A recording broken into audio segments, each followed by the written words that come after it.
வணக்கம் நண்பு நெஞ்சங்களே, எப்படி இருக்கீங்க? நல்லா இருக்கீங்களா? இன்றைக்கி என்ன பார்க்க போகிறோம் அப்படின்னாக்கா, இந்தியன் 2 செகண்ட் சாங்ஸு ரிலீஸ் ஆகிருக்கு.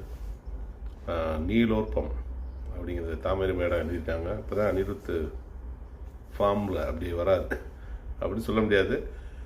அப்படி சேர்ந்த டைரக்டர் அப்படி. அப்போ இத்தனை நாள் சேர்ந்த டைரக்டர் வந்து அந்த மாதிரி ரெக்வஸ்ட் பண்ணியிருக்காங்க. இப்போ உள்ள டைரக்டர் அந்த மாதிரி டைரக்டர் என்ன கேட்குறாங்களோ அதை கொடுக்குறது தான் மியூசிக் டைரக்டரோட வேலை. இருந்தாலும் மியூசிக் டைரக்டர் சொல்லலாம், இந்த மாதிரி செய்யக்கூடாது, அந்த மாதிரி செய்யக்கூடாது, சஜஷன் பண்ணலாம். அதை கேட்குற டைரக்டர் உண்டு, கேட்காத டைரக்டர் இருக்குது. அதனால் வந்து பார்த்திங்கன்னா, இப்போ வந்து அந்த நீலோர்பம் பாட்டு வந்திருக்கு. நம்ம வந்து அனிருத்தை குறை சொல்லிக்கிட்டே இருக்க முடியாது.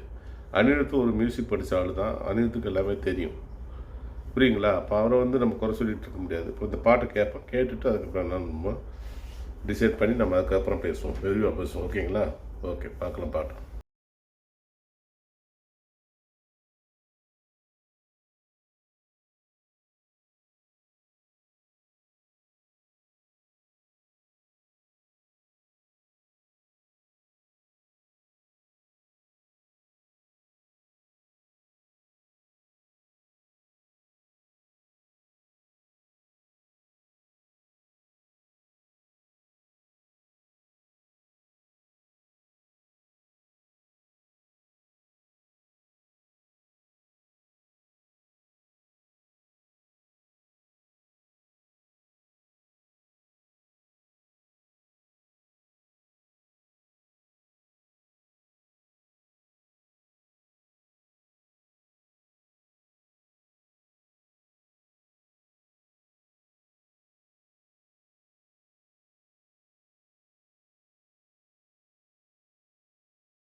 அது என்னன்னாக்கா, அனிருத்தை வந்து எல்லாம் திட்டிகிட்டு இருக்காங்க. எதுக்கு திட்டுறாங்கன்னே தெரிய மாட்டேங்குது. ஒரு மியூசிக் டைரக்டரோட வேலை வந்து பார்த்தீங்கன்னாக்கா, டைரக்டர் என்ன கேட்குறோம். இப்போ டைரக்டர் வந்து கேட்டிருக்காரு, இந்த மாதிரி தான், இந்த மாதிரி வேணுங்க, அந்த மாதிரி போட்டிருக்காரு. அதுக்கு நான் அவரை வந்து திட்டிக்கிட்டு இருக்க முடியாது. ஏன்னா மியூசிக் டைரக்டர் வந்து, அதாவது அவர் கையில் சரக்கு நிறையா இருக்கும். இந்த மாதிரிலாம் பண்ணலாம், அந்த மாதிரி பண்ணலாம், இது பண்ணலாம், அப்படி பண்ணலாம், இது பண்ணலாம், எக்ஸ்பெரிமெண்ட் பண்ணலாம், எல்லாமே அவங்கள்ட்ட இருக்குது. ஆனால் அதை செயல்படுத்துறதுக்கு நல்ல டைரக்டர். ரஹ்மான் சாருக்கு வந்து இந்த மாதிரி சங்கர்ட்ட பாடம், சங்கர் டைரக்ஷனில் நல்ல பாட்டு கிடச்சி, கிடச்சி. ஆனால் சங்கர் 2 பேரும் சேரும்போது அவர் சங்கருக்கு இதுதான் பிடிக்கும், ரஹ்மானுக்கு தெரியும் இப்படி தான் இருக்குன்னு, இந்த ஸ்டைலில் தான் கேட்பாப்புல, இந்த ஸ்டைல் தான் பார்ப்பாப்புல அப்படின்னு சொல்லி மற்ற. அதனால தான் பாட்டுலாம் ஹிட்டு. அது மணி சார் அதே மாதிரி. மற்ற டைரக்டர்லாம் வந்து பார்த்தீங்கன்னா ஒரு குத்து பாட்டு வரும், அந்த பாட்டு வந்து அப்போ பாருங்க, இந்த ரஹ்மான் சாரே கெடுத்து வச்சுருக்காங்க. தனுஷு கூட சேர்ந்து அந்த பாட்டை கேட்க முடியல. சைக்கிளில் ஓலை கொட்டாய் கீழே கொட்டாயின்னு அவர் தர ரோக்கலுக்கு இறங்கிட்டார் ரஹ்மான். என்ன புரியுங்களா? அதுக்குன்னு வந்துட்டு இப்போ வந்து ரஹ்மானை கூட சொல்ல முடியுமா? முடியாது. ஏன்னா சேருவார் அப்படி, சேர்ற ஆளு அப்படி, என்ன டைரக்டர் அப்படி. தனுஷ் டைரக்ஷனில் இருக்கனால அது அப்படி இருக்குது. அது ஃபஸ்ட்டு பாட்டே ஒரு மாதிரியாக தான் இருந்துச்சு.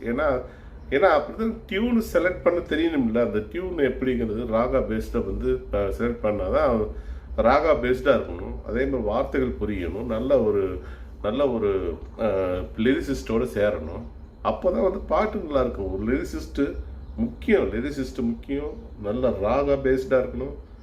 நல்ல மியூசிக் டைரக்டருக்கு வந்து நல்ல ஒரு ராகம் தெரிஞ்ச ஆளாக இருக்கணும். டைரக்டர் அந்த மாதிரி தெரிஞ்ச ஆளாக இருக்கணும். டைரக்டருக்கு எல்லாமே தெரியணும். இது போட்டால் இதுதான், இப்படி தான் இருக்கணும்.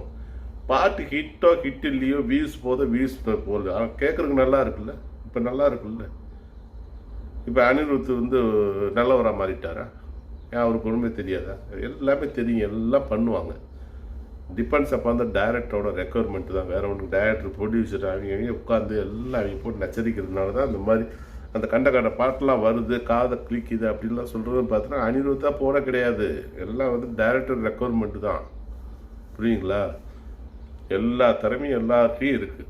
ரஹ்மான் மாதிரி இல்லையே. ரஹ்மானுக்கு அப்போ வந்து சங்கர் இந்த மாதிரி பாட்டுகள் கேட்டனால தான் அப்போ இந்தியனில் இந்த பாட்டெலாம் வந்து ஹிட் ஆனது. இந்த அவர் வந்து சின்ன வயசு, அவர் வந்து திட்டிகிட்டு இருக்கக்கூடிய எல்லாம் திட்டத்தை பார்த்து சங்கடமாக இருக்குது. அனிருத்தை போட்டு எல்லாருமே வந்து இவனுக்கு ஒன்றும் தெரியாது திட்டாதீங்க. அவங்க எல்லாமே படிச்சுட்டு வந்த ஒரு இசை குடும்பம் தான். அவங்க எல்லாமே தெரியும். பேசிக் நாலேஜ் இல்லாமல் சினிமாவில் வரவே முடியாது, புரியுங்களா? சொந்த திறமை இல்லாமல் எதுவுமே பண்ண முடியாது. சும்மா ஒரு கீபோர்டு தட்டினா வந்துருமா?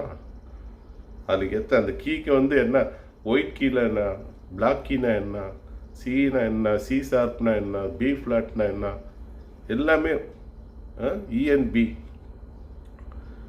ஏ டு ஜெட் தெரிஞ்சால் தான் கீபோர்டு சும்மா ஆப்ரேட் பண்ண முடியாது. புரியுங்களா? அது திட்டி மனசங்கடம். அந்த பிள்ளை எவ்வளோ கஷ்டப்படும், அதை யோசிக்கணும். திட்டக்கூடாது. இது ஒரு பாட்டு கெட்ட பாட்டு வெளில வருதுன்னா அது மியூசிக் டைரக்டர் கிடையாது, அது இவன் தான், டைரக்டரோட வேலை தான். நல்ல பாட்டு வெளில வருதுன்னா அது மியூசிக் டைரக்டர் தான். கெட்ட பாட்டு வெளியில் வருதுன்னா டைரக்டரோட வேலை தான். நல்லா புரிஞ்சுங்க. இது சூப்பராக இருக்குது, நல்லா பண்ணியிருக்காப்புல, அருமையாக இருக்குது, அப்ரிஷியேட் பண்ணுவோம். வேறு லெவலில் நல்லா பண்ணியிருக்காப்புல, அருமையாக பண்ணியிருக்காப்புல. உண்மையிலே வெரி குட். சும்மா போட்டுட்டு நம்ம வந்து ஒரு சரியில்லை, இசை தெரியாது, அது தெரியாது நிறைய பேர் சொல்லிக்கிட்டு இருக்காங்க. ஆனால் வந்து கண்டிப்பாக வந்து இசை தெரியாமலாம் வந்து இந்த ஃபீல்டில் நிற்கிறது ரொம்ப கஷ்டம். புரியுங்களா? பாட்டு ஃபஸ்ட் கிளாஸாக இருக்குது. இண்டியன் 2 ஃபஸ்ட்டு பாட்டு அதுக்கு தகுந்த மாதிரி அந்த வரிகள் அந்த மாதிரி இருக்குது. அந்த சுச்சுவேஷன் அப்படி சுச்சுவேஷன் பார்த்துட்டு அதுக்கப்புறம் பேசணும். படம் பார்க்கணும். படம் பார்த்துட்டு சரியில்லையா ஒட்டலையா அப்போ பேசிக்கலாம். சும்மா படம் வரக்கு முன்னாடியே பாட்டு சரியில்லை, ரகுமான் மாதிரி இல்லை, அது மாதிரி இல்லை, அது மாதிரி இல்லை, ஓ காது வலிக்குதுங்க. ஏன்னா விட்டுருங்க. நல்லபடியாக சூப்பராக பண்ணியிருக்கேன், அருமையாக போட்டிருக்காப்புல. ஓகேங்களா? நல்லா இருக்கு, பாட்டு நல்லா இருக்கும். பக்க கர்நாட்டிக்கு வயலின் எல்லாம் தெரியும்ல, எங்கெங்கே யூஸ் பண்ணி என்ன எல்லாம் தெரியாமையே மியூசிக் டைரக்டர் ஆக முடியும். இந்த மாதிரி யோசிக்கணும், நம்ம யோசிக்கணும். இது பெஸ்ட்டு மியூசிக் கொடுத்துருக்கேன், எனக்கு ரொம்ப பிடிச்சிருச்சு, நல்லா இருக்குது. அடுத்த பாட்டு இதை விட நல்லா இருந்து நல்லா இருக்கு. கம்மியாக இருந்துச்சுன்னா அது வந்து டைரக்டரோட மிஸ்டேக் தான் நான் சொல்லுவேன், அணியோட மிஸ்டேக் நான் சொல்ல மாட்டேன். என்ன கேட்குறீங்க கொடுக்குறது தானே, என்ன எதிர்பார்க்குறாங்க என்ன கேட்குறாங்களோ அதை கொடுக்குறது தான் மியூசிக் டைரக்டரோட வேலை. அவர் சொந்த இன்புட்டும் போடுவார். சொந்த இன்புட்னா என்னன்னாக்கும் இந்த மாதிரி வச்சுக்கலாமா சார்னு கேட்பார். டைரக்டர் பிடிச்சா ஓகேன்ட்டுருவாங்க, பிடிக்கலனாக்கா மேக்ஸிமம் பார்த்தீங்கன்னாக்கா நல்ல மெலடி கொடுக்கத்தான் மியூசிக் டைரக்டர் விரும்புவாங்க. டப்பாக முத்து இந்த மாதிரிலாம் விரும்ப மாட்டாங்க. அது விரும்புகிற ஊர் அந்த டைரக்டர் தான். கமர்ஷியலாக பண்ணுறது டைரக்டரோட வேலை தான். புரியுங்களா? எந்த ஒரு டைரக்டர் நல்லபடியாக பாட்டு கேட்டாங்கன்னா நல்லபடியாக பண்ணி கொடுக்க மியூசிக் டைரக்டர் ரெடியாக இருக்காங்க. ஏன் இமான்லாம் வந்து எவ்வளோ மெலடி போட்டுக்கிட்டு இருந்தாப்புல, எல்லாம் சனா போடுறாப்புல மெலடி, ஈவன் போட்டுக்கிட்டு இருந்தார். இந்த சிலுக்கு சிக்கான் சிப்பா ஆடுது அதெல்லாம் ஹிட் ஆகுது. ஏன் ஹிட் ஆகுது அப்படின்னு டைரக்டரோட வேலை தான். இது இவனாக போட கிடையாது, இவன்லாம் மெலடி தான், ஏரமான மெலடி தான். அதை ஏரமான கூட தர லோக்கல் ஆக்கி வச்சுருக்காங்க.